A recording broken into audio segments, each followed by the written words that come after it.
இன்னைக்கு நம்ம கிச்சன்ல மத்தி மீன் குழம்பு பண்ண போறோம்.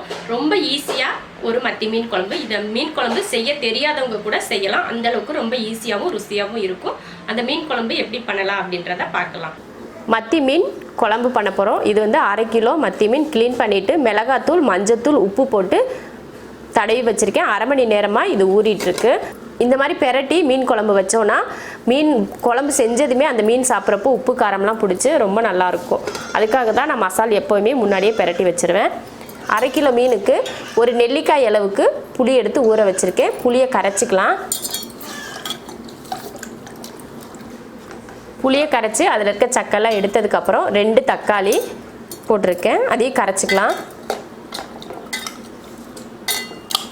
இப்போ புளி தக்காளி 2ஐயும் கரைச்சாச்சு. இப்போ வந்து கடையில் வாங்கின மீன் குழம்பு தூள் தான் போட்டு மீன் குழம்பு செய்ய போகிறேன். இது வந்து ஒரு 50 கிராம் மீன் குழம்பு பவுடர், அதையும் இதில் சேர்த்துடலாம். எக்ஸ்ட்ரா காரமெல்லாம் சேர்க்க தேவையில்லை, இது மட்டுமே போதும். ஏன்னா நம்ம வந்து மீனில் காரமெல்லாம் மிளகாத்தூள் போட்டு கலந்து வச்சுருக்கோம். அதனால காரம் இதுக்கு மேலே சேர்க்க தேவையில்லை. அவ்வளோதான் மீன் குழம்புக்கு மசால். இப்போ மீன் குழம்பு தாளித்து விட்டுறலாம். இப்போ குழம்புக்கு தேவையான எண்ணெய் ஊற்றிக்கலாம். எண்ணெய் காஞ்சதுமே கொஞ்சமாக வெந்தயம், கடுகெல்லாம் சேர்க்கக்கூடாது, மீன் குழம்புக்கு நல்லா இருக்காது. வெந்தயம் மட்டும் சேர்த்துக்கிட்டால் போதும். வெந்தயம் பொரிஞ்சதுமே கருவேப்பிலை, அடுத்து சின்ன வெங்காயத்தை ஒரு 20 சின்ன வெங்காயம் பொடியாக கட் பண்ணியிருக்கேன், அதையும் சேர்த்துக்கலாம். 10 பூண்டு பல், அதையும் பொடியாக கட் பண்ணியிருக்கேன், அதையும் சேர்த்துக்கலாம். அப்புறம் சின்ன துண்டு இஞ்சி, அதையும் பொடியாக கட் பண்ணி வச்சுருக்கேன், அதையும் சேர்த்துக்கலாம். இஞ்சி வந்து உங்களுக்கு வேண்டாம் அப்படின்னா நீங்கள் போட தேவையில்லை. வெங்காயத்தை நல்லா பொன்னிறமாக வதக்கிக்கலாம். அதுக்கப்புறமா மசாலா சேர்த்துடலாம்.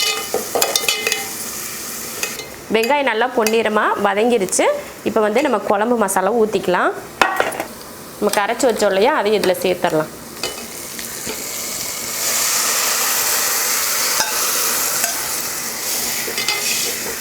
நீங்கள் வந்து மீனில் மசாலா மிளகாத்தூளெல்லாம் கலந்து வைக்கலை, சும்மா மீன் அப்படியே தான் வச்சுருக்கேன்னா இதில் 1 ஸ்பூன் மிளகாத்தூள் மட்டும் சேர்த்துக்கிட்டால் காரம் போதும். இல்லை காரம் அதிகம் தேவைப்படாது அப்படின்னு நினைக்கிறவங்க இந்த காரமே போதும். இதுலேயே காரம் நிறையா தான் இருக்கும்.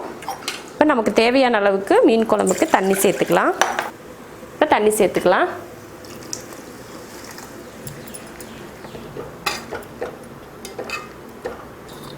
அரை கிலோ மீன் அப்படின்றதுனால தண்ணி நான் கம்மியாக தான் சேர்த்துருக்கேன்.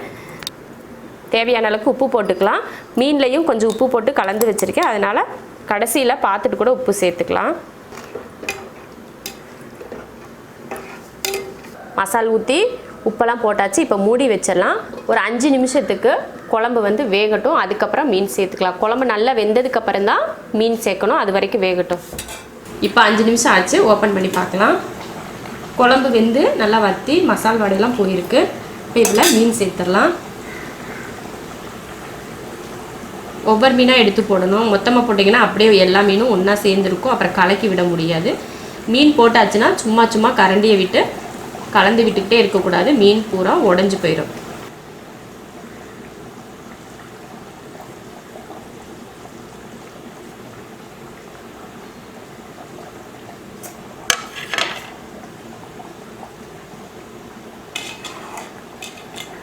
இப்போ குழம்ப சிம்மில் வச்சிடலாம். கரெக்டாக ஒரு 2 நிமிஷத்துக்கு சிம்மில் இருக்கட்டும், மூடி வச்சிடலாம். இப்போ 2 நிமிஷம் ஆச்சு. மீன் குழம்பு பார்க்கலாம். மீன் வந்து வேகிறதுக்கு ரொம்ப நேரம்லாம் ஆகாது, சீக்கிரமாக வெந்துடும். மீன்லாம் நல்லா தான் வெந்திருக்கும். பாருங்கள், மீன் உடையாமல் எவ்வளோ சூப்பராக இருக்குது. நம்ம சும்மா மீனை போட்டுட்டு கிண்டி விட்டுக்கிட்டே இருந்தோம்னா அதில் முள் மட்டும்தான் இருக்கும், அதில் இருக்க மீனோட சதையே இருக்காது. அதனால மீனை போட்டு சும்மா கிண்டி விடாமல் பக்குவமாக எடுக்கணும், அப்போ தான் மீன் உடையாமல் இருக்கும். இப்போ மீன் குழம்பு வந்து ரெடி ஆயிடுச்சு. இப்போ அடுப்பை ஆஃப் பண்ணிக்கலாம்.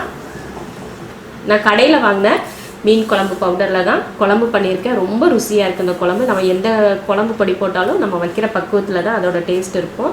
ரொம்ப சூப்பராக இருக்குது. நீங்களும் இதே போல் ரொம்ப ஈஸியான முறையில் மீன் குழம்பு செஞ்சு பாருங்கள். செய்ய தெரியாதவங்க கூட இது போல் செஞ்சால் கூட சூப்பராக வரும். அந்தளவுக்கு ரொம்ப ருசியாகவும் இருக்கும், ஈஸியாகவும் இருக்கும். இந்த மீன் குழம்பு பிடிச்சிருந்ததுன்னா லைக் பண்ணுங்கள். மற்றவங்களும் பார்க்கணும்னு நினச்சிங்கன்னா ஷேர் பண்ணுங்கள். மறக்காமல் நம்ம ஷெரின்ஸ் கிச்சன் சேனலுக்கு சப்ஸ்கிரைப் பண்ணிவிட்டு பக்கத்தில் இருக்க பெல் பட்டனை ப்ரெஸ் பண்ணுங்கள்.